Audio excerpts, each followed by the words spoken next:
Dans cette vidéo, je vais commencer directement par deux exemples. Le premier, c'est admettons que tu es en haut d'un immeuble avec un groupe de gens et tu vois tous les gens sauter au un à un dans le vide. Est-ce que tu vas faire la même chose? Il est fort probable que oui.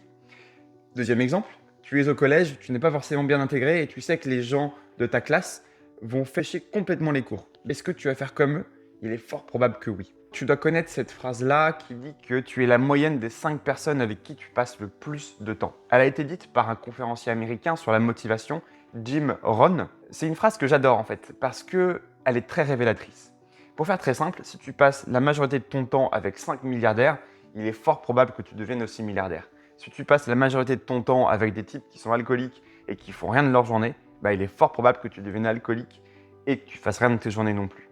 Alors, pourquoi est-ce qu'on agit comme nos pères? On se dit tous, je suis libre et indépendant et mes agissements ne sont pas en corrélation ni en lien direct avec ceux des autres. Eh bien en fait si.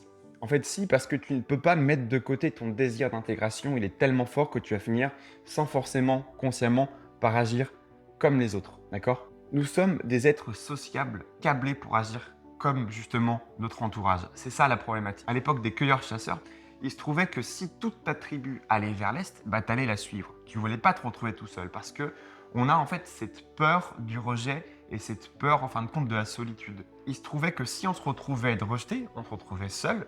Si on était seul, on devait se débrouiller tout seul. Et si on devait se débrouiller tout seul, ça menait majoritairement en fait à la mort. Et c'était ça la problématique. Alors, si je prends un exemple extrême qui va en fait isoler un petit peu notre façon de penser, je vais expliquer tout ça pourquoi. Lorsqu'il y avait un attentat, je crois que c'était en Angleterre, à un concert d'Ariana Grande, on voyait des gens sur les caméras de sécurité qui partaient directement dans la gueule du loup. Et en fait, d'autres gens les suivaient sans comprendre. Il se trouvait qu'on agissait comme les gens en face de nous. On est un petit peu comme des moutons en fin de compte. On agit comme les autres. Et en gros, ce qui se passe, c'est que là, la peur et le stress viennent inhiber notre réflexion et viennent empêcher notre néocortex d'agir et donnent à notre cortex limbique tout le pouvoir. Le cortex limbique, c'est celui qui prend en fait le mode survie, qui est le mode fuir ou combattre. C'est ça qui explique tout. Et c'est pour ça que je disais que c'était une manière entre guillemets pure, parce que du coup, c'est notre manière instinctive d'agir. L'instinct, c'est vraiment dans le cortex limbique, c'est lui qui prend le dessus. Et c'est là où c'est pour moi pur, c'est parce que tu n'as que la partie émotionnelle qui est prise en compte et pas du tout la partie rationnelle. Il faut savoir qu'on passe en gros 90% de notre temps dans la partie émotionnelle et 10% de notre temps dans la partie rationnelle. En fait, ça, c'est selon Limberman. J'expliquerai via une petite étude en dessous. Alors du coup, quel est l'impact de nos proches sur nous? Il y a pour ça 5 points que je mets en avant. Le premier, c'est le comportement. Pour matcher avec nos pères, on a tendance à agir de la même manière, un petit peu par mimétisme. Qui se ressemble, s'assemble, pas vrai? Deuxième point, c'est l'effet de foule. Alors là, c'est pas forcément du positif, c'est que lorsqu'on est en foule, on a tendance à agir en fait complètement comme des cons et irrationnellement et irresponsablement. On fait presque n'importe quoi. Il y a un bouquin intéressant là-dessus, c'est celui de Gustave Le Bon, écrit un petit peu avant 1900. C'est super intéressant, ça nous montre comment fonctionnent les foules. Ensuite, les valeurs. Troisième point du coup. On va tenter de se calquer sur les valeurs du groupe ou bien de l'individu avec qui on va passer du temps. Quatrième point, c'est la mise en relation. Les gens, en fait, ont tendance à donner des contacts aux autres. Et est-ce que tu vas recevoir des contacts de gens qui vont t'aider à investir dans un business ou est-ce que tu vas recevoir des contacts de gens qui vont te dire où est-ce que tu peux acheter de la cocaïne? Évidemment, l'impact est complètement différent. Donc, les contacts ont aussi un impact sur ta vie. Et le dernier point, c'est l'entraide. Est-ce que les gens avec qui tu passes du temps vont venir t'aider ou pas? Et est-ce que ces gens-là vont te tirer vers le haut ou est-ce qu'ils vont te pousser vers le bas? Enfin, voilà. C'est une question que je te pose du coup. L'entraide est hyper importante et quel va être le résultat de cette entraide? Ensuite, quels sont maintenant mes conseils pour pouvoir éviter toute cette problématique-là? Dans un premier temps, c'est filtre ton entourage. Ne choisis que les gens avec qui tu penses avoir des points communs et que tu peux prendre comme modèle. Si ces gens-là, tu ne peux pas te dire que tu voudrais être comme eux, je te conseille de ne pas passer de temps avec eux. Mais si tu penses que tu veux vraiment atteindre le point en fait qu'ils sont, la personne qu'ils sont, et du coup, oui, je t'invite à passer du temps avec eux. A priori, tu devrais pouvoir rejeter les personnes toxiques en faisant ça.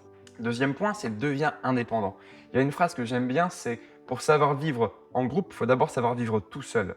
Le fait de savoir vivre tout seul élimine en fait le facteur dépendance. Moins tu es dépendant des gens, plus tu sauras y trouver ton compte. En fait, tu deviens vraiment autonome parmi un groupe.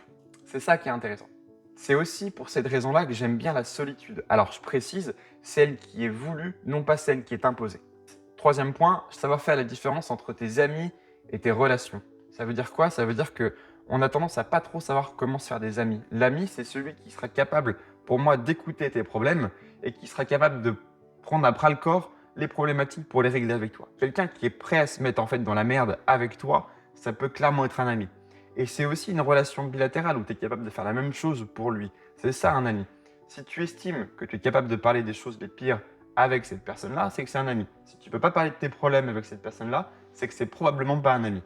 Quatrième et dernier point, c'est fais appel à ton sens critique. Il faut que tu saches remettre en question les différents avis, les différentes choses que les gens te disent autour de toi.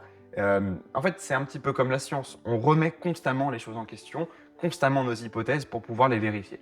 Alors, j'ai fini cette vidéo. J'espère que du coup, ça t'incitera surtout à passer à l'action, à faire en sorte que du coup, tu puisses trier les gens autour de toi.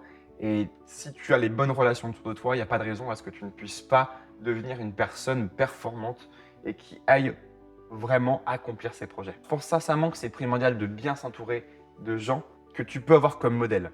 Certains auront leurs défauts, d'autres évidemment auront leurs avantages, mais la question est toujours autour d'un équilibre, d'une balance, c'est est-ce que ces gens-là valent vraiment plus la peine ou pas, justement? Est-ce que le positif prend le dessus par rapport au négatif? C'est ça qui est intéressant. En attendant, je te propose de retrouver mes 9 hacks de productivité et d'organisation. Ça te permettra d'être beaucoup plus performant au jour le jour. Tu as juste à cliquer sur le lien en dessous, tu rentres ton email et tu as tout ça. Tu verras, c'est quelque chose de super rapide à suivre. J'espère que ça te plaira et je te dis à bientôt. Ciao!